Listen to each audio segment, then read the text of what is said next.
friends, this is the Mrs. Wolfie from our half acre homestead. Now a friend on YouTube sent me a video of a chef in our old country of Canada's Prince Edward Island who made something called a bacon potato cheese tart. Now, this is not for anyone on a diet. This is not for anyone with cholesterol problems. And this is certainly not for vegetarians. However, I'm going to do my best to replicate this pie, and I will put his link in the contents below because I'm going to do it slightly different. You're going to need 2 pounds of bacon. Now his bacon was the nicely thin sliced, evenly sliced packaged bacon, and all I have is home raised. So we're going to have to make do, and mine's not going to be as pretty as his. So I recommend that you watch the video. But I'm going to, and the only ingredient I'm adding to his, because all you're going to need is bacon, potatoes, and cheese. I'm adding an onion because bacon, potatoes, and cheese to me needs an onion. You're going to need a pie plate, and you're going to need a piece of parchment paper, and I'm hoping I'm going to do this correctly because he showed how to do it. We're going to fold it and then fold it in half again, and then we're just going to hold this point and continue to fold the piece of parchment in on itself until we have a cone. Now he used a stainless steel skillet. I am using a pie plate because, well, that's what I have. So we're just going to cut this off, and there we go. I'm going to take the other piece of parchment, or the trimmed piece, and I'm going to take a little bit of butter, and I'm just going to coat this just to hold down the parchment. Did I mention this is not for people with cholesterol issues or who's on a diet or anything like that? Okay, so here's our pan. Now, what he did was he started in the center and he laid bacon out until it overlapped the edge. Now, I don't have that luxury. My bacon's really short because that's the way my slicer worked. But what he also did is he offset them. If you notice, one end is thinner than the other. So I'm just going to kind of offset them so that you don't have a big mound of meat in the center. And this really is not going to work well, as pretty as his. So we're just going to do the best we can with what we have.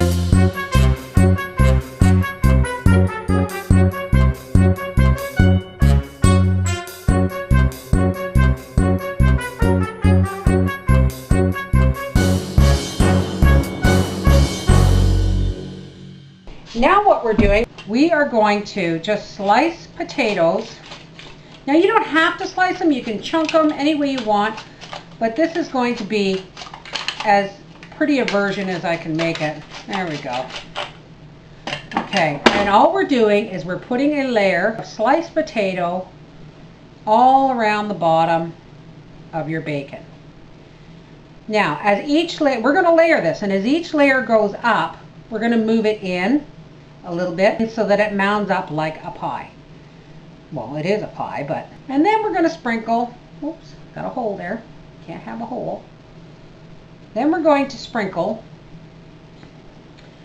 some cheese and a little bit of Parmesan for zing.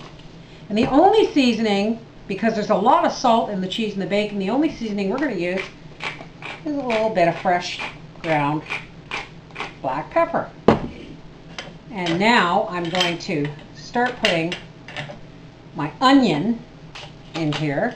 I'm not using a lot of onion, just enough to give it that last little oomph that goes. So I don't know, folks, onions just go good with cheese and bacon and potatoes.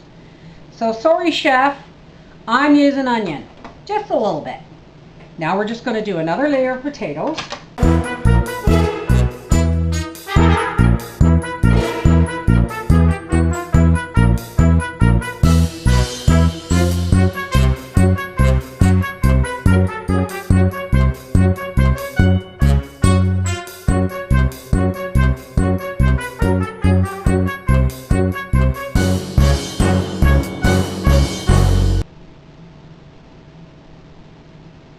Now just give this a light little press.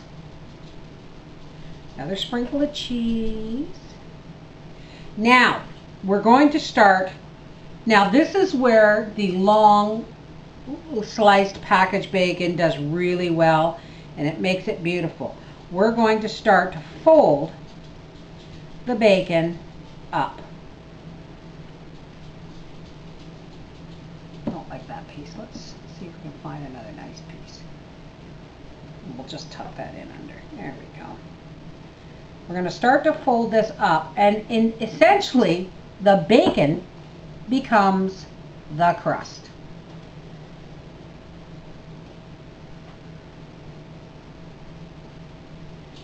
Now, like I said, it works better with finely sliced store-bought bacon, but that doesn't look bad.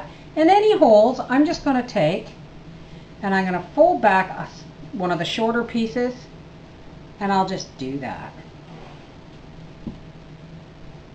Oh, there's a beautiful piece. We'll just tuck that right in under the edge.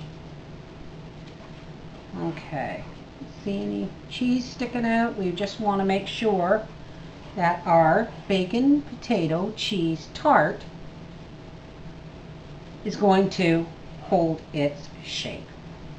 Now, what we need is something to hold the bacon on top down so that it doesn't curl away. And he had a little stainless steel pot lid, but I'm just going to use a little plate. And I'm going to put this in the oven at 325 degrees for about 2 hours. We'll be back when this comes out of the oven and when I've cleaned up my mess. You're also going to want to put this on a cookie sheet so that the any residue grease doesn't go into the bottom of your oven and start a fire. Well, here it is, folks. And just like Chef Michael, I'm going to do this the way he did it. And I'm just going to flip it right over. Now I can put this on the table. Wow, did that ever lose a lot of fat? I'm going to take the pie plate off. I'm rolling, son. Oh. I'm going to take the parchment off. Look at this, Briar. Yeah. Look at this. Yeah. And I'm going to flip it back over. Put it in the oven. Yeah, I'm going to. Okay. And voila! A bacon cheese potato tart. How beautiful is that? All right, this is going to go in the oven just to stay warm until Papa comes home because he's running late. All right, we will be back when we are at the supper table. Wolfie is home, and I'm going to cut the cheese.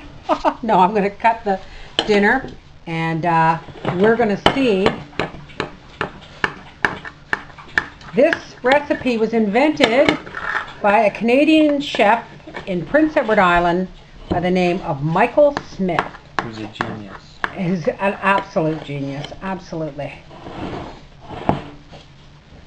Now, let me just get a lifter. Alrighty. Who's first? Dad. Oh my goodness. Papa's gonna give it the usual taste test. Even Briar's at the dinner table.